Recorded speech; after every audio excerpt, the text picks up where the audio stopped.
Welcome, football fans everywhere. It's time for another installment of Show Us Your T.D'S.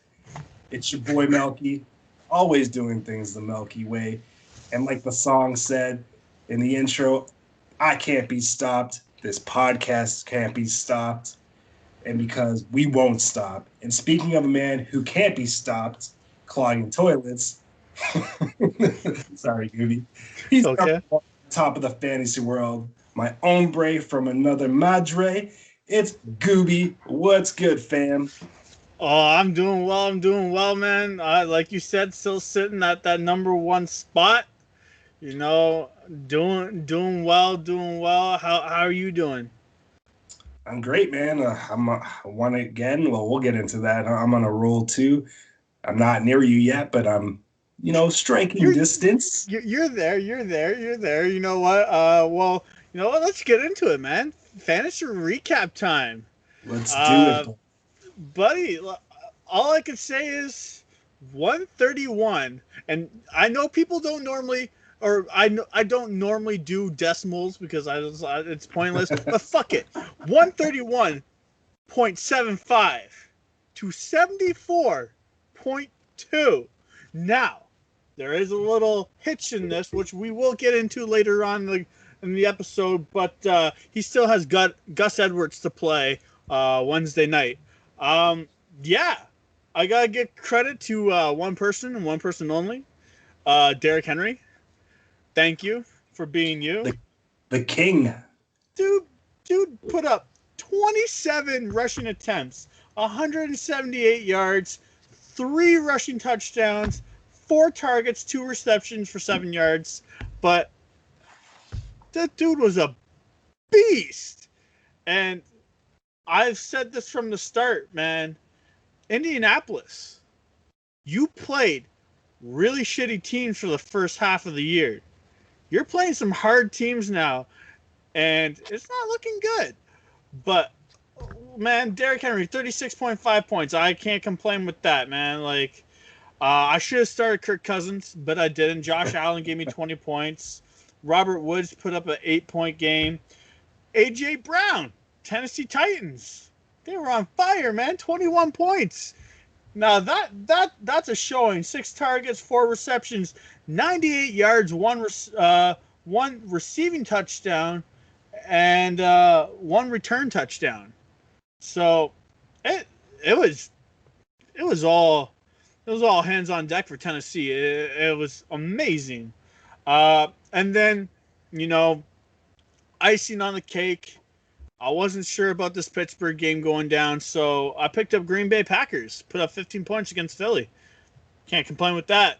So, yeah.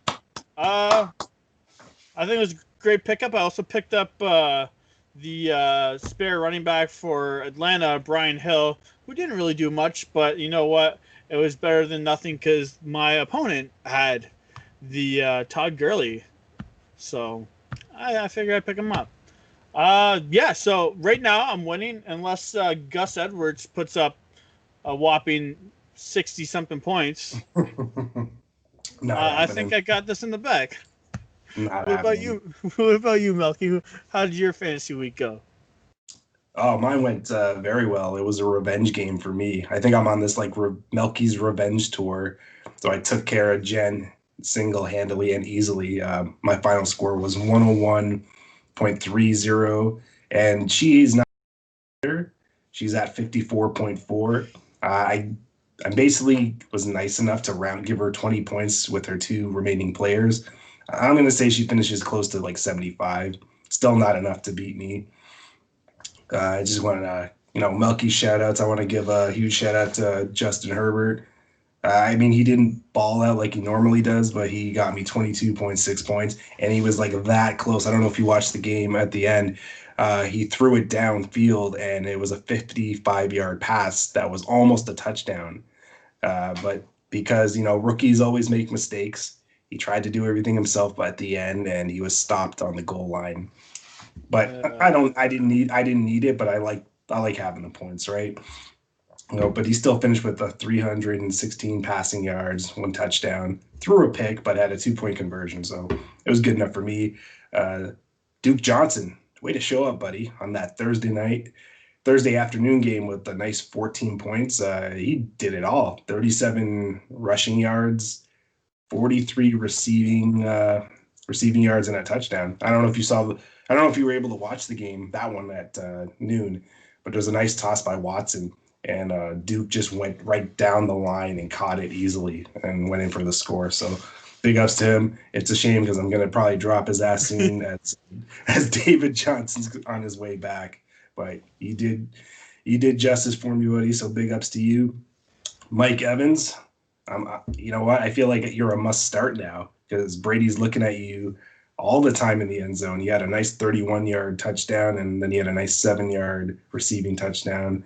You only had 50 yards, but I feel like you don't need many yards when you're scoring all those TDs. Mm-hmm. So big shout out to you. And last but not least, probably the best defense going in.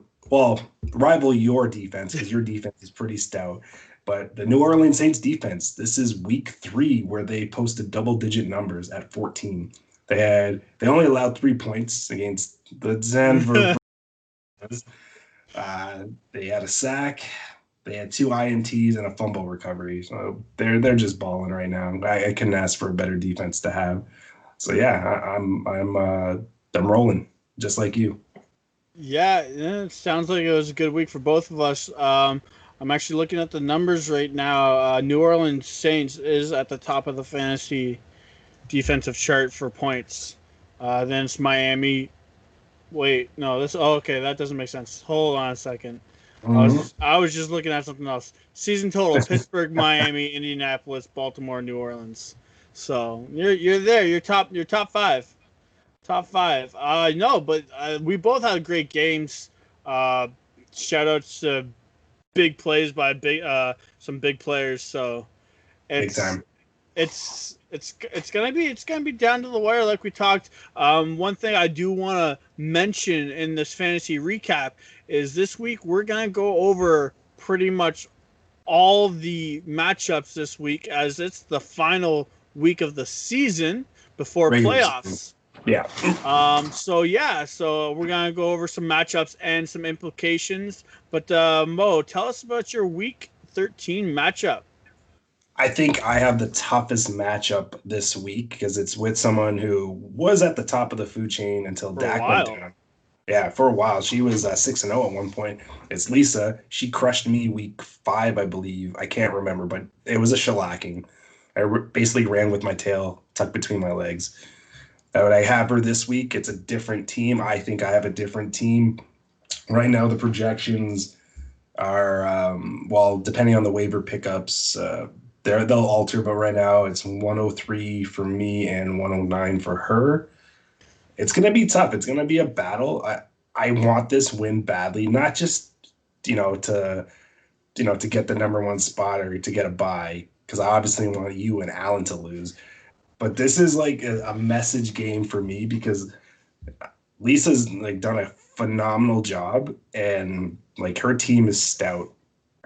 Like she has DK Metcalf, she has Devontae Adams, she like her wide receivers, Allen Robinson III. She has wide receiver depth more than I do, where I got Ridley and Diggs.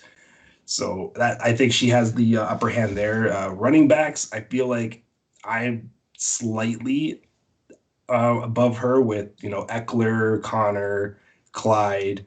And she's got Robinson. Robinson's been great. She's got Miles Sanders, but the Eagles suck so much you never know what you're going to get out of anybody on that team. Yeah. Shout out to you, Ba.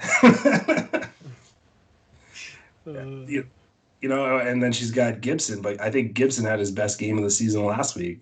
There's no way he's getting 3 touchdowns this coming week, and then everything else is a wash. So it's going to be like the Tyson Roy Jones Jr. matchup. I don't know if you saw that. Man, I watched it, yeah. It was like 2 old people in a retirement home fighting over who took the false teeth out of the glass. You know what I mean? Like, you took my false teeth. Now it's mine.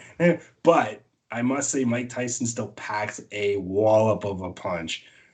Don't underestimate this man. Don't piss this man off because he'll kill you in one hit. I don't know, man. He may pack a punch, but he doesn't pack a punch like Jake Paul does. Holy Oh fuck. God, little Nate Robinson, what were you thinking? Poor Nate Robinson. Okay. That dude went in hard and then got knocked out hard. He got knocked out his ass not once, not twice, not 3 times, not 4 times, not 5, not 6. Okay, LeBron. Yeah. Okay. Yeah. But going back to the fantasy matchup, yeah, there's like Goobie was saying, there's this playoff implication. Like for myself, I'm battling for a top spot and also a bye for the following week, as the top 2 seeds get a bye for next week. Next week's opening round playoffs. Lisa's battling for playoff positioning because if she beats me, she leapfrogs me. I will finish 4th and she will be in 3rd. So there's that, because she has more points than I do. And like I said, this is a revenge game for me. I want revenge. And like I took it out on Jen. I want revenge. And Lisa, I'm sorry, you should have taken my trade for Big Ben, for Gibson. Yeah. Because you probably would be in first. She should have taken my trades for Cousins or Allen. Like, yeah, should have. There was a lot of people threw quarterbacks at her for one of her running backs, and she decided to be a little scaredy cat. So you know what? You're gonna learn the hard way. You know what? It sounds like you need a week 5 matchup that I had with her when I posted up 146 to 86 when I gave her first loss week 5. I'll take that, but that's the week Dak went down too. I know yes. It probably wouldn't have. I mean, it would have been closer. I'm sure you would have won that matchup anyways. But yeah, she lost Dak that week, and it's been a slippery slope ever since. But talk about your matchup. You've got a little easier bout this week. Who you got? And tell us your matchup. So I got Jen, who you are probably gonna beat this week. But what's that? I think I've already won. You're kind of like me. You're sitting pretty just like saying. Me right now. Just saying. Yeah, I got Jen. I said this in our group chat. You know what? The players are the ones who make the decisions, not us. We just play them. So who knows? But the matchup this week is Josh Allen versus Tom Brady. Ooh, not Tom Brady. It's gonna be Ryan Tannehill. Mm-hmm. Tom Brady is on a bye. Which is not good for me because I want Tannehill to fucking bomb it to A.J. Brown. But now I'm just going to be like, you know what? Hand it off to Derrick Henry. Give him 40 points. That's all I want. And then I got A.J. Brown versus DeAndre Hopkins, who Hopkins did not have a great game. And he's playing the best wide receiver cornerbacks in the league. So I don't know. I think I have the upper hand with the A.J. Brown. I do have Adam Thielen. I'm still unsure of what's going on with that, with the COVID situation. I know he tested positive, and then he tested negative, and then I'm pretty sure they're doing a 3rd test, but it wasn't out yet. That's why he didn't play this week or last week. So I do have him in versus or Devontae Parker. Parker's good. I've always liked Parker. But if Thielen plays, I know that Thielen's the better wide receiver in that situation. So he's got the better quarterback, the more reliable quarterback, right? Yeah, I think I have the better wide receiver matchup. Yeah, I'd agree with that. Minus DeAndre Hopkins, but you know what? With him playing the Raiders, I don't think he's gonna put up a lot. But do you think Murray's hurt? Because if you look at Hopkins, I don't mean to interrupt you, but Hopkins is. I think he's suffering because Kyler Murray's been shit the last 2 weeks. So I think Kyler Murray's hurt actually, but that could be in your favor too. That continues. So that's a good point you threw out earlier. For sure, you know, that's a big blunder in her lineup if Kyler Murray is hurt. But yeah, going to the running backs, Derrick Henry. No contest. Versus Josh Jacobs, who is probably going to be out this week. So It's yeah, maybe. I don't. It's maybe right now. He is questionable, but he did go out the third quarter of the game last week, and he only put up 2 points. So I don't think that's gonna be a contest there. And then at the moment, I got James White of the New England Patriots versus Daryl Henderson Jr. of the Rams. I don't want this matchup, but guess what? Carolina Panthers are on the bye, so no Mike Davis and no Christian McCaffrey, who I think McCaffrey will be back for the playoffs. Thank God. But yeah, that's a toss-up. That is a big toss-up in the running back situation. That's easily 20 points that I could possibly not get. Actually, to jump in here, Henderson's not the number one back anymore. It's running back by committee. It's got Henderson, Brown, and Akers. I don't know if you saw Akers' 84-yard run. Yeah, he did. So it's the totem pole is changing there. So that might be in your favor too. Because if you look, Henderson didn't do much against me last week. Yeah. So it's that's still a toss up. James White did have a decent game with 13 points last week, scoring a touchdown. So it's a toss up. And then we got another no contest: Travis Kelce versus Jared Cook. We already know who wins that one. No explanations needed. None needed. And then we got Robert Woods versus nobody yet because Malcolm Brown is on a bye. So, by the looks of it, she has T.Y. Hilton, or is that Scott? Yeah, Scotty Miller. So, I don't know. I don't think she wins that one either. No. And then Will Lutz, New Orleans kicker, fucking killing it, versus Chris Boswell, and then Pittsburgh D depending versus Minnesota D. So right now, with Adam Thielen in, he's at 0 points rate or 0 predicted points because of COVID, but I'm expecting him to get back in there and have 10 points. So right now, with that 10 points, 115 to 74. But again, she has 2 players on a bye. So I'd say probably 115 to 105 is the prediction. What do you think of that matchup? You're going to smash her. Well, you best hope not, because you're gunning for that spot. I clearly want you to lose. Like, if you lose and Alan loses and I win, I jump to number one. I clearly want you to lose, but if you don't, I don't think you will, because I think, Jen, there's too many variables in your favor. Even though missing, you got 2 busts. Yeah, well, her team hasn't performed since she beat me in week 3. I feel like she's throwing in the white flag, or the white towel, so to speak. So that bodes in your favor. I don't want to say this, but I think you got this in the bag. So congratulations, numero uno. Well, don't early celebration yet. You know what I like to do. I like to throw myself down and under the bus first, and then when I win, then I hype it up. I'll see you in the playoffs. Let's put it that way. But yeah, implications for this. Jen, I'm pretty sure, is out because of her point differential. Even if she wins, she still has the lowest points out of the top 6. If I win, obviously I'm first. If I lose and you and Alan lose, I'm still first. Yeah. And then if I lose and you or Alan lose one and the other one wins, I get second and a bye. So I think I'm sitting good. I like the matchup. So it's a favorable matchup for you. Like I said, I had the hardest matchup this week because it's against someone who has a pretty stout team minus a quarterback. So that's probably my saving grace, and maybe the wide or running backs. But yeah, I feel like Jen, again, she's given up, so to speak, and her team has given up too, even though they have nothing to do with each other.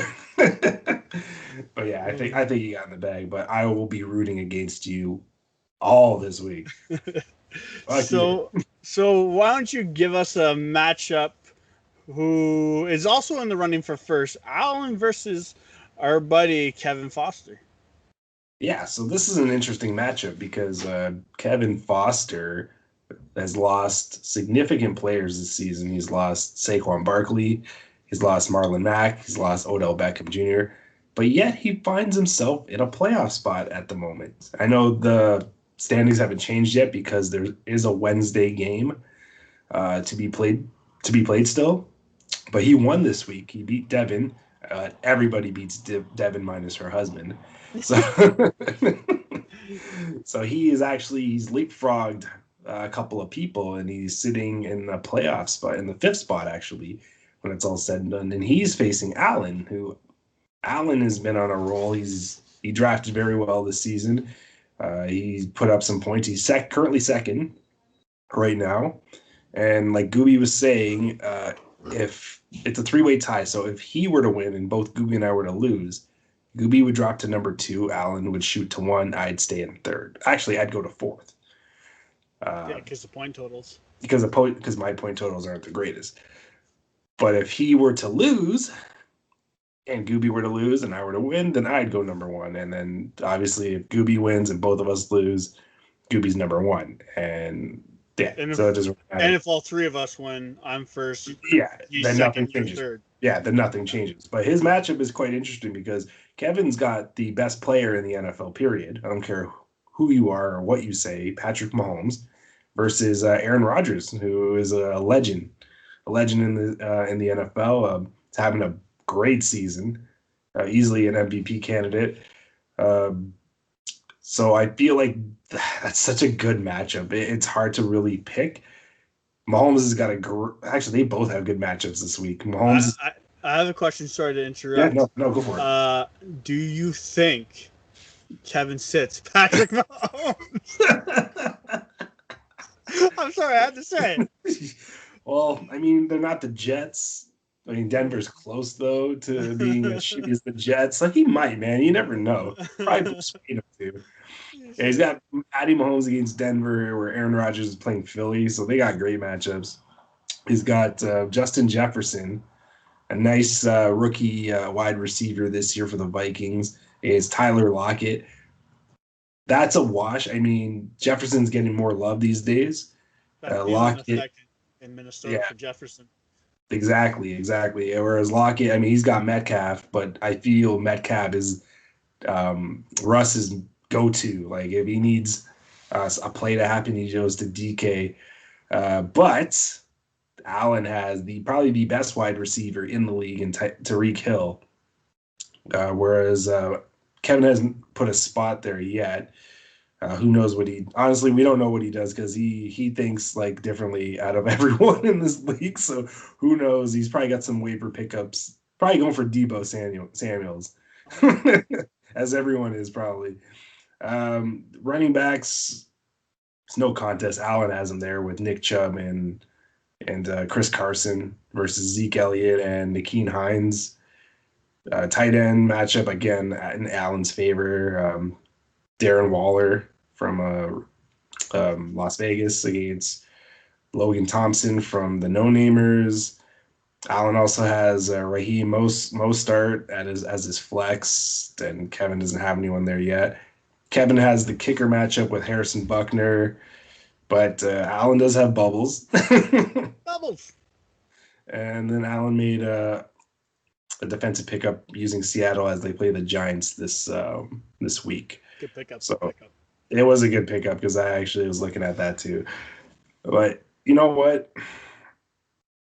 As much as I want Allen to lose, I think he's got this one in the bag too, which sucks for Kevin because Kevin is in a must-win situation because his point totals are so shitty.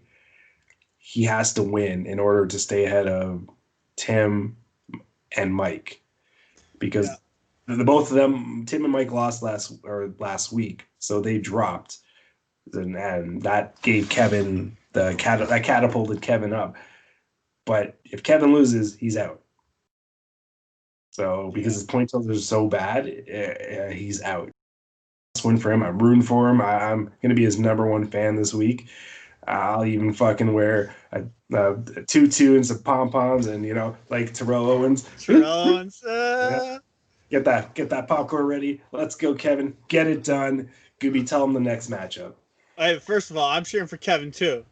I'm cheering for Kevin too because I just want Alan to lose. I'm also cheering for fucking Lisa. I want you to lose. But yeah, no. Next matchup, we're going Mike versus Devin. The Cook Show versus this sucks. Yeah, that's literally her name. Yeah, this one's got playoff implications for one person. As this sucks is 1-9, or yeah. Was it 1-9? She's 1-9 right now, or she'll be 1-10 this week, right? She'll be 1-10 after, after tomorrow. 1-11. Sorry. Yeah. Where math is not my. You can't do math. Where are we here? There we go. So, playoff implications for Mike, the Cook Show. As I think if he loses, he should still be fine if he loses. I think. No, because no. Tim put up big numbers this week. If you look at their point total right now. Oh, right. I keep on forgetting that this hasn't updated yet. Yeah, it hasn't updated, but Mike didn't score anything this week, whereas Tim put up big. Even though Tim lost, he put up some big numbers. So I think Mike would be the one outside looking in if Kevin were to win. Okay. I see that now. Yeah, because this thing that hasn't updated yet because of the Wednesday game, it's kind of hard to tell where the matchups are. But let's get into the players. We're doing Derek Carr right now versus Russell Wilson, who we already know Wilson takes that hands down, though Derek Carr is playing the Jets. Yeah, it's a favorable matchup for him. We got Keenan Allen versus... at the moment, I don't know because she has Will Fuller in. And guess what? Will Fuller, you're suspended. I think it's 6 games for 6 games for PEDs. Now, granted, it kind of really isn't his fault because apparently the doctor that he went to that gave him these prescriptions said it was in the bylaws for the NFL for him to take these. And it wasn't, and it was illegal. So, yeah, suspended for 6 games. So, I don't know who she's putting in. She might pick someone up off the waiver wire. She is last, so she gets first dibs. Deebo Samuels. Probably going to be the top pick right now. Yeah. Then we got, Chase Claypool versus DJ Moore. I like DJ Moore. Oh, wait, no, DJ Moore's on a bye. He's on a bye, so that's going to change too. Right. Again, because things haven't updated yet, we're not into next week, so no one's updated their lineup yet. So she's got Deontay Johnson for Pittsburgh. She also has Juju Smith-Schuster, so I feel like she'll probably play Juju instead of one of those two. I like Keenan Allen. I like Chris Claypool. Claypool is obviously going to have that feeling effect with Chase. Sorry, Chase Claypool. I don't know why I say Chris. I think I know a Chris Claypool. He could be a Chris. He looks like a Chris. I like using that Thielen effect. Like I said, you have a really good wide receiver in Juju Smith-Schuster, so they go to that second string wide receiver and Chase Claypool. I like that wide receiver matchup for Mike a lot better. Going to the running backs, Kareem Hunt versus Dalvin Cook. We already know Dalvin Cook's going to do his thing. Then we got Damian Harris versus Jordan Wilkins, who I'm pretty sure is starting for Indy right now. No, it's I never know anymore with Indy. No, it's a toss between him, Taylor, and Nakeem Hines. Yeah, so it's like running back by committee. Indy's running back situation is just fucking terrible. Then we have Hunter Henry versus Jimmy Graham, and you know who I'm gonna go with. Your Hunter best fucking friend. Henry, man. He's a great tight end. He's sitting at 68 points for the year right now, which is great for a tight end.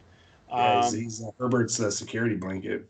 yeah, kind of like Phillip Rivers back in the day with Antonio Gates. Exactly. Then we got Michael Thomas versus Wayne Gallman Jr.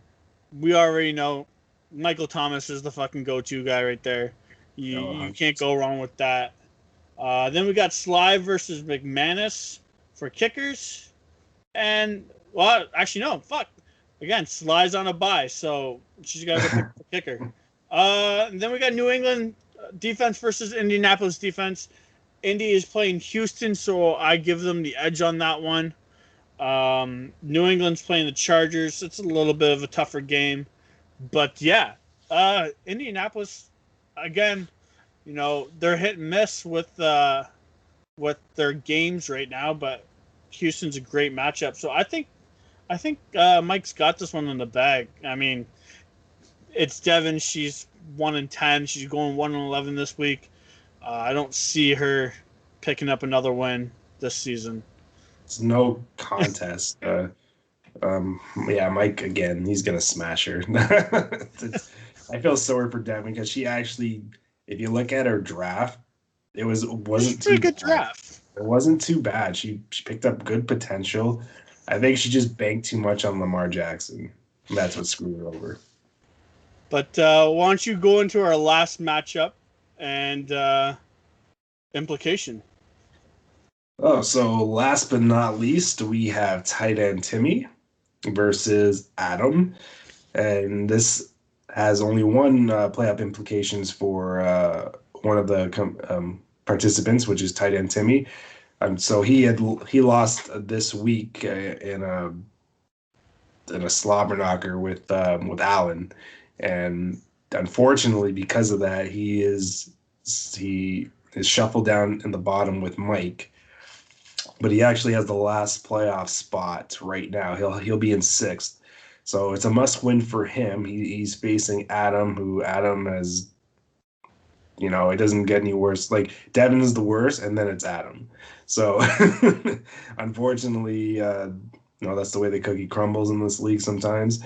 Adam has Kyler Murray, and he's facing Deshaun Watson. Those are both great quarterbacks, both great young quarterbacks. I'm going to give it a wash. Actually, no, I'm going to give it a wash because Indianapolis defense is pretty good. Watson's playing them, and Kyler's playing the Rams. So, that could go either way. I expect both quarterbacks to put some points up. Now, where Tim probably has Adam is at the running back position. I feel like their wide receivers, again, are a wash. Or Adam has Terry and McLaurin, which McLaurin is a beast. But he also has Cole Beasley. And Beasley is great because he throws T.D'S, but does he catch them? It's been a while. He's a bastard for taking my TDs from Josh Allen. Oh, man, I laugh so hard because I'm like, no points for Goobie. Tim has Brandon Cooks. Now that Fuller is suspended, look for Cooks to get more love. He's also got Travis Fulgham. Who? But Travis Fulgham. I don't know who that is. Exactly. Well, he's an Eagle, so nobody cares.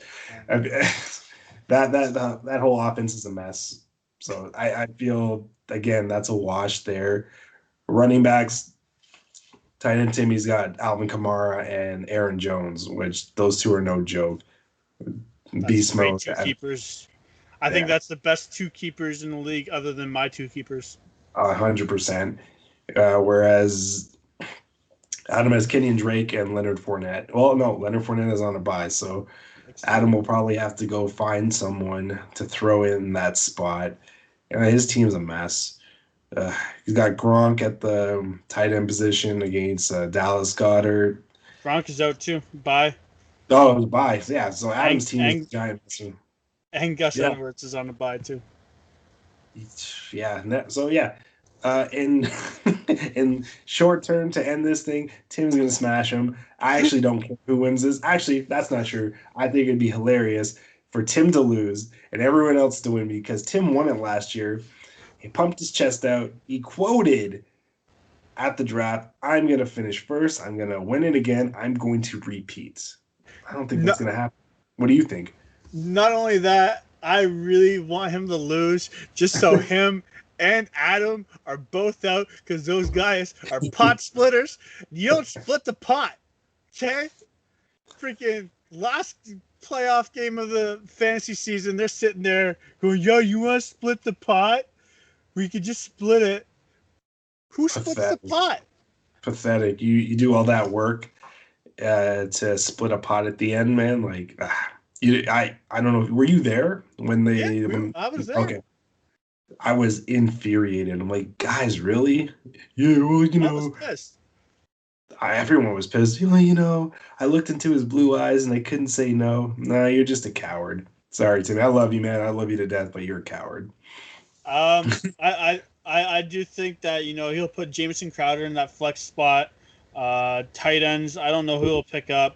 He's got Robert Tonyan for the Green Bay. He does have Todd Gurley should be coming back, so that's a plus for his running back situation. But yeah, tight end Timmy has that down pat. Yeah, I think he's got it in the bag, and that's unfortunate because I think it would have been the most hilarious thing ever. But we shall see. It's fantasy. It's unpredictable. Just like COVID. COVID is unpredictable. And this week in the NFL, it was pretty chaotic. It was a headache, like week 12. It was a giant migraine. And kudos to the NFL for acting quickly. But it did affect a lot of teams, like the Denver Broncos. Denver Broncos lost all 4 of their starters to COVID. Now, COVID is no joke. We don't joke around about COVID, but I hate the Denver Broncos so much. And this one's for you, Destroyer. So because of it, they had to resort using a wide receiver named Kendall Hinton. And would you like to know his numbers, Goobie? Oh, I know his numbers, but I want you to tell me.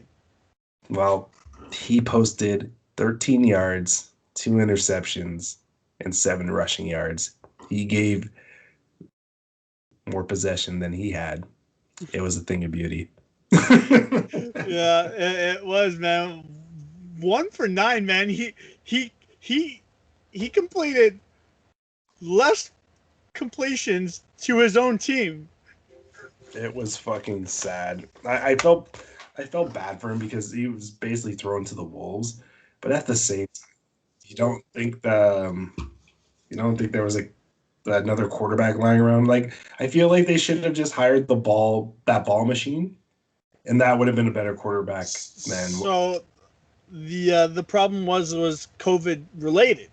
Again, Yeah. You need a quarterback who has quarantined for 2 weeks and then can play. So even if they got a quarterback off of free agency, they would still need to quarantine him for 2 weeks, which by that time the game's over. So Yeah, but does the ball machine have to be quarantined if you sign that? Yes. Yeah, man. it stays on things for 48 hours, does it not? So quarantine that shit. Lysol wipe. But Wax on. Wax you know on. what? Again, COVID related. Ravens versus the Steelers postponed 3 times, I think. One for Sunday, one for Monday, postponed for Tuesday. Now it's a Wednesday game. No, the first one was actually the Thursday. It was supposed to be. Sorry, yeah. Which has pushed some games back. Cowboys don't play Thursday anymore. They play Sunday. Monday, is it not? It's I'm pretty sure it's a Monday 3:00 game. It's December 8th, whatever December 8th is. Yeah, I think it's Monday. But they had 18 players / reserves on COVID watch, pushing the Steelers and Ravens game back, like we said, 3 times. This shit's no joke, man. And NFL's taking it seriously. We're they'll keep pushing the games and either cancel the games. So it's no laughing matter. It's pretty fucking serious. It is. So, It's a serious time. Just like what the Lions did, cleaning house after that Thursday game. They were blown out by Houston, 41-25, and they finally decided enough is enough, and they fired Matt Patricia, and they also fired Bob Quinn. Right now, they're being replaced by interim offensive coordinator Darryl Bevell. I just think it's pretty hilarious that Matt Patricia is supposed to be this defensive guru, and the Lions don't play a shred of defense. It was about time. He was on his last legs from last year. It should have been last year. He's a bum. Maybe Belichick will take him back with open arms, but this was a long time coming. So good riddance. The Lions deserve better. What do you think? I think kind of bouncing off of what you were saying about him being a good defensive coach. Look at Wade Phillips. He was a great defensive coach. Did shit for Dallas, and then went to Cleveland and put Cleveland on the map as a good defensive team. So Matt Patricia, he definitely could become a huge defensive coordinator for a team for sure. But yeah, it was about time those two got fired. Like hands down, it was a long time coming. Yeah, not only that, the best part about it, and I'll never celebrate when someone gets canned, but after his dismissal, the Lions players, they chimed in on it. I don't know if you got to look it up on the Lions tweets, like especially Darius Slay, who played corner for him last year, and he was traded to Philadelphia because Matt Patricia thought he was over the hill. It was, he's not as good as he thought, and yeah, he didn't shy away from it. I can't read it over the air because it's that bad, but it was great. Like not only him, like other Lion players chimed in and they said, a good riddance. Don't let the door hit you on the way out, you fat bastard. But you know what? I want to take it back again to COVID. The Niners have nowhere to play. San Francisco has done another lockdown, pretty much saying no sporting events, no businesses, everything's closing down again. So yeah, the Niners are being kicked out of their stadium. So yeah, their potential spot right now is Arizona, and the stipulations of the NFL is they actually have to play in an NFL stadium. They can't go to a college stadium. It has to be an NFL officiated stadium. So it's going to be hard for them. But right now, the best spot is looking like Arizona for them. What do you think? Yeah, it was saying it's a 3-week ban right now. They play in Santa Clara. That's where they reside. And they said no physical touching, like you said, complete shutdown. So yeah, Arizona's the spot right now. They're on the road to Arizona. They were even saying, I was reading earlier, that the NFL doesn't mind Arizona and San Fran sharing as long as one team isn't there.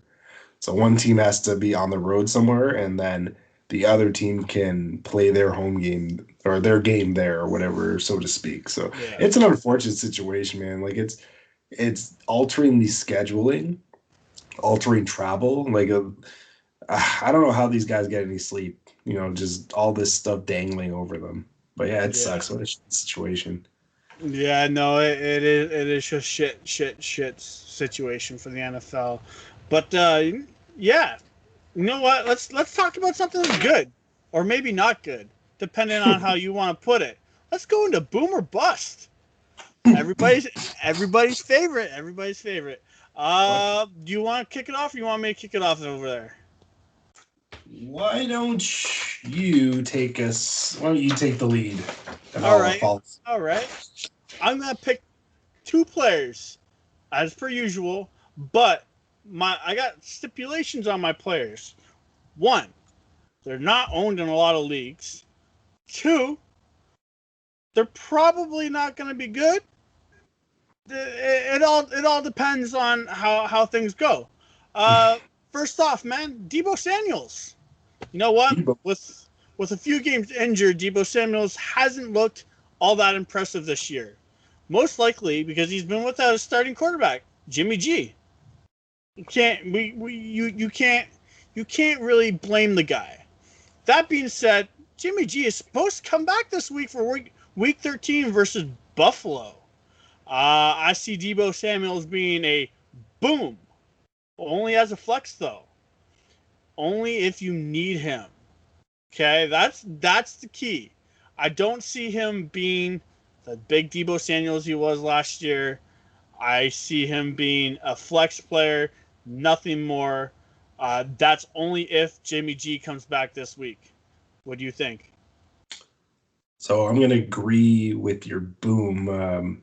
As a flex? Boom. Nope. I'm going to agree with him as a boom, but I'm not going to agree with everything else you just alluded to. Regardless if Jimmy G or is it Mullins is throwing or is at the helm, San Francisco has really nobody left.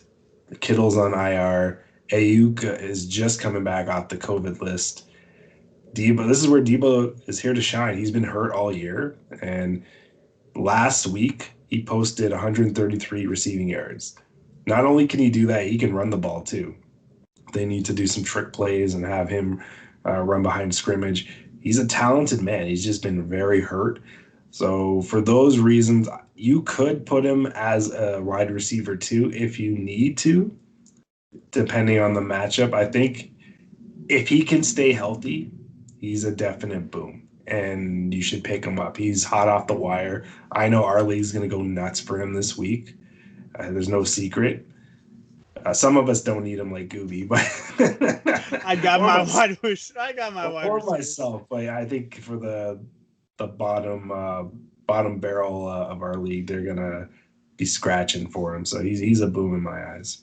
Sweet. All right. Well, who do you got? Well, I got someone who Tim should have played this week. Plays for the Philadelphia Eagles, Dallas Goedert, Mr. Tight End himself, and I'm gonna label him as a boom. I like my tight ends. Sorry, every time we talk about it, I'm sorry. I have to tell it. I just gotta say it. Did you get any DM messages yet? I didn't get no DM. What's going on, people? I feel like most of the people that are probably watching this are guys, so I appreciate you guys not sending me tight end picks. Thank you very much. But if you got girlfriends or wives or side chicks, all fair is love and war. Okay. It could be flattering, though. You never know. don't knock until you try it. Sorry, man. Go on with your pick. Go back to Dallas Goedert. He's a boom. He posted in the Monday Nighter 75 yards with a touchdown. The week before, he posted 77 yards with a touchdown. There's no Zach Ertz. And with Zach Ertz gone, Goedert is the main big target, especially in the red zone. His only viable option that Wentz has, because who can really Wentz trust? Shannon Sharp calls him walk it to him, but Wentz has been giving it to the other team. So Goddard's been his security blanket, and if he can stay healthy too, he's been hit with the injury bug. He's a definite boom, and if he's available and you need a tight end, you definitely should pick him up. And Tim, don't ever pick up a guy named Akins who you never heard of before. From the Texans. When you had Goddard on your bench, you probably would have won this last week. Yeah. Who do you got for your next boomer pass? Oh man. Sorry. What do you think? What do you think of Dallas Goedert? I think he's a great pick. Like for all the reasons you said. The only problem is you got the top quarterback throwing. Sorry, not the top quarterback, but the most intercepted quarterback of the season at 15 interceptions this year. So it's a scary situation. Did you see the one in the end zone? No, I didn't watch the Philly game. I watched mostly the Titans game. Oh Lord, brain's getting scrambled. I watched the Titans game. I watched a little bit of the Rams game. Yeah. I watched I think all of the Monday Nighter. But yeah, I think he's a great pick. He's a solid pick. Next one. Next one is Sammy Watkins. We haven't heard of him in a while. You know what? Sammy Watkins has been injured since week 6 and only putting up a measly 3.8 points on his return last week. That being said, I see him as a boom this week versus the Denver Broncos. Denver Broncos. Denver Broncos. No one wants to own that shit. We all know how bad Denver is. And when I see Sammy Watkins putting up a decent game of about 15 points, I'm saying 90 yards with a touchdown, it's that Thielen effect that I love to talk about. You know what? You got T.Y. or not T.Y. Hill. Wow. Tyreek Hill. You got Tyreek Hill on that end. Fucking catching bombs. He went for 200 and something yards last week. I think 3 touchdowns. The dude was a beast, just like Derrick Henry. So yeah, you know what? Sammy Watkins is gonna get that Thielen effect where you got that great wide receiver on one side and you got that great second on the other. I see him putting up more than 15 points this week, especially against the Denver Broncos. And like I said, he's probably on your waiver wire because he's been injured. So pick his ass up. Pick his ass up quick because you know what? He'll be good in the playoffs. Well, this is where we differ. Sammy Watkins, you said he's been hurt this year or for a while. He's been hurt since he was drafted. He's always hurt. From his days in Buffalo, to his days with the Chiefs, he's always hurt. This man, it possesses so much speed and so much talent, but he can never stay healthy and get on the field. So he's going to be a bust for me. Mahomes has too many shinier toys than him, like Robinson, Kelsey, Tyreek Hill, Clyde, Le'Veon. There's not enough balls to go around, and this isn't gay porn. So, for that very reason, he's going to be a bust in my eyes, and I wouldn't touch him with a 10-foot pole. First of all, Clyde Edwards-Helaire is not a shiny toy. Okay? He's that toy at the bottom of the fucking chest that the kid goes, I don't want to play with him, Daddy. You can sell him. Okay? I feel like he's more of a Kinder Surprise toy. You're not sure which one you're going to get. It could be a toy. It could be like a shit toy. Life is like a box of chocolates. You never know what you're going to get. Exactly. Forrest Gump knew it. Who's your last pick over there, Melky? I used to have on my squad, but I sent him packing to Jen for Austin Eckler. Shout out to Eckler, man. You were balling. I should have started you. Then I'm going to go Devin Singletary, running back of the Buffalo Bills. And he's going to be labeled as a bust.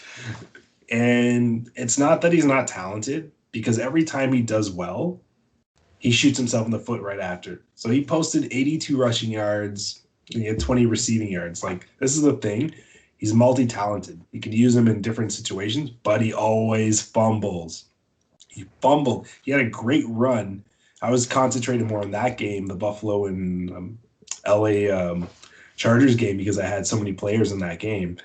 And he looked great, and then he fumbled. And then you never really saw him again after that.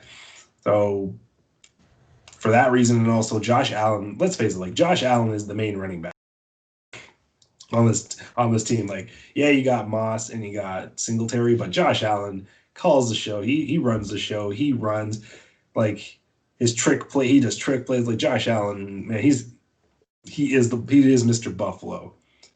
Lord and Savior. Your Lord and Savior. And like I said, Singletary's got slippery hands, and then he's just easily forgotten in the shuffle sometimes, and he hasn't posted 100 yards this season. So for all those reasons, I'm going to label him as a bust. What do you think, buddy? So are we saying he's like a Plaxico Burress? He's just going to shoot himself in the foot? I mean, he might one day. He gets frustrated. He is from a mark. Yeah, you know what? I kind of agree with you. It's a bust. If it comes to five and goal, it's always a Josh Allen type of play. Yeah. So yeah, I see him as a bust. I totally agree with you. Yeah, like I said, that was the reason I sent him packing. He just never did anything for me, like extraordinary. We had one game where he posted 10 points. Well, I can just pick up some bum off the wire, and he can get me 10 points. So for all those reasons, Singletary, you're a bust. Super bust. But speaking of not busting, because you can't in this segment, we're gonna go. We're gonna go with our favorite, my favorite segment, my favorite ending segment with Toonie Bets, where we bet our life savings on football games. So, Goobie, why don't you start us up and tell the viewers who you're riding with this week? All right, everybody. I picked an easy matchup this week. Okay, I had enough of this bullshit of just throwing my picks out there, going on those bull predictions. So I said, fuck it. You know what? It's almost the last game of the season, or actually, it is the last week of the fantasy season till the playoffs. So you know what? I decided to go with an easy pick. The Jets are not going to go 0-16. They're going to beat the Raiders. Okay, it's gonna happen. It's gonna happen. Okay, I tell you that. Look into my eyes. I'm looking, man, and you're crazy. Right here. I believe in you. I believe in the Jets. Jets. Jets. All right, buddy. Jets over the Raiders. Yeah. I mean, I don't even want to chime on this because it would just take the entire podcast over. You're a brave one, Mr. Goobie. But that's a funny pick. I kind of hope you're right. I get this one day. Well, you fucked. I did pick the Philly game. That is true. Exactly. You got lightning in a bottle there, so who knows? So for mine, I'm gonna go a little different route. I usually go with my easy games or ones that are no brainers. I'm gonna go the Jets over the Raiders too. No, we're not allowed to do the same games. Oh man. I don't think I'll ever pick the Jets, even if it was the Jets versus the Toronto Argonauts or the Ottawa or whatever. CFL for you American people. Yeah, crap. But yeah, I wouldn't. I still wouldn't pick the Crap Jets. Football League. Their balls are bigger. Who cares? Anyways, I'm gonna go with the Chargers over the Patriots this week. I feel like it's a home game for the Chargers. They were this close to actually beating the Bills last week. It was very close. You know what? The problem with them is they play hard, and they're always there, but they just can't get over the hump. I mean, it goes with the territory having a young quarterback. The defense is pretty lousy, but I think this week they're going to put up a big W. Cam Newton is overrated. The Patriots are overrated. They escaped from the skin of their teeth last week. It took a field goal for them to win. Patriots they're not doing anything. So I'm going to go with the Chargers this week. There you go. I like that pick too. You know what? Chargers, they're looking pretty good, especially Herbert, man. You can't go wrong with that. So he keeps getting better. And I know I know he didn't post like 3 touchdowns, but he just keeps getting better. His poise gets better. He's getting more comfortable. He's controlling the situation. So I like the Chargers for that reason. Perfect. All right, man. I'm assuming you got our favorite guest. I always do. He sent it actually an hour ago because he forgot. But it's actually a doozy. Ba has the best picks, and I hope you guys enjoy his Toonie bet for this week. I love his soothing voice. Ladies and gentlemen, Ba here, back for another Toonie bet. First off, I guess, congrats to the New York Giants, the new king of shit. I guess wear that crown with pride. My Toonie bet for this week, I'm going the Cleveland Browns versus the Tennessee Titans. Both teams are 8-3, and I'm actually taking the Titans this time. The Browns are 1-3 against teams with winning records and 0-2 away. The Titans are 9th in defense, And the Browns are 21st against the run, which means I think Derrick Henry is going to have another night. The Titans are in fine form. They're ready for the playoffs. Mike Vrabel's got them all running. So I'm taking Tennessee. Bet on it, even though I've been brutal this year. Take care, guys. I fucking love that pick. I love him calling out Derrick Henry. And yeah, fucking shout out to the New York Giants, who are somehow top of the fucking NFC East.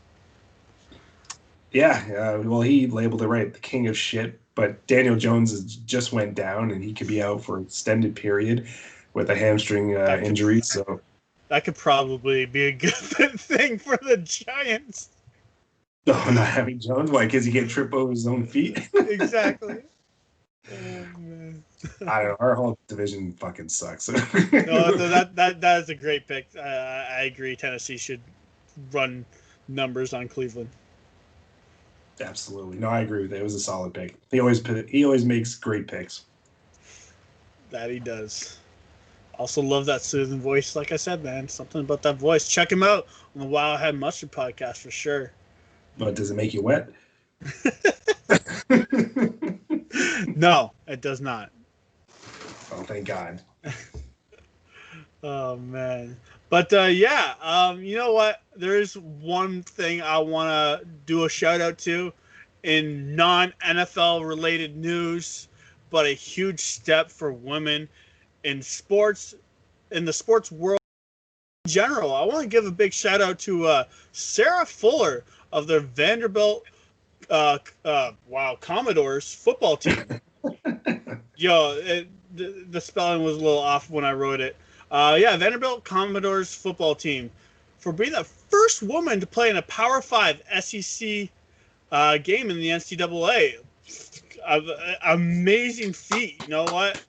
And she's taking strides, and she's a kicker. She's a placement kicker.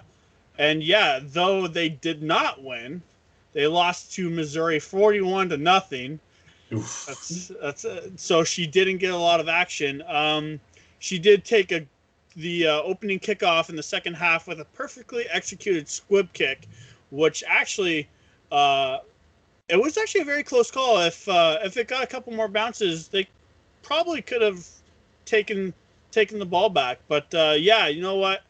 Great strides for women in sports. Hopefully one day we can see a woman in the NFL or anybody like this is crazy. Also big shout out to Dak Prescott for hitting her up, congratulating her on her accomplishment, because she's a huge Cowboys fan.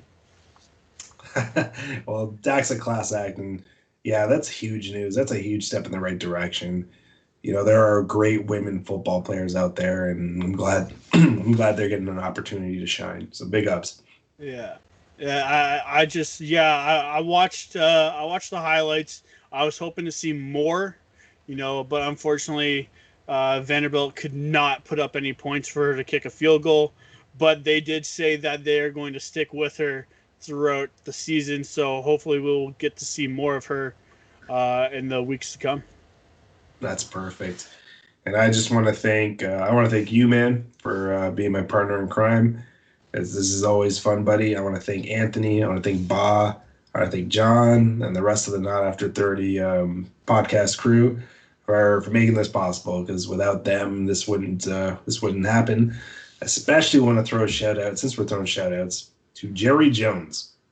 Now, I don't normally compliment this man, but he said something maybe a couple hours ago that just had me rolling on the floor.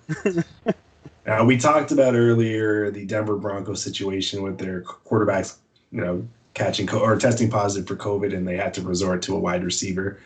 Well, Jerry Jones showed no sympathy for that, because he said that the quarterback situation was no worse than what the Dallas Cowboys had to endure when they had to go with the Italian stallion, so to speak, because Andy Dalton Andy Dalton went down. Dak was obviously hurt.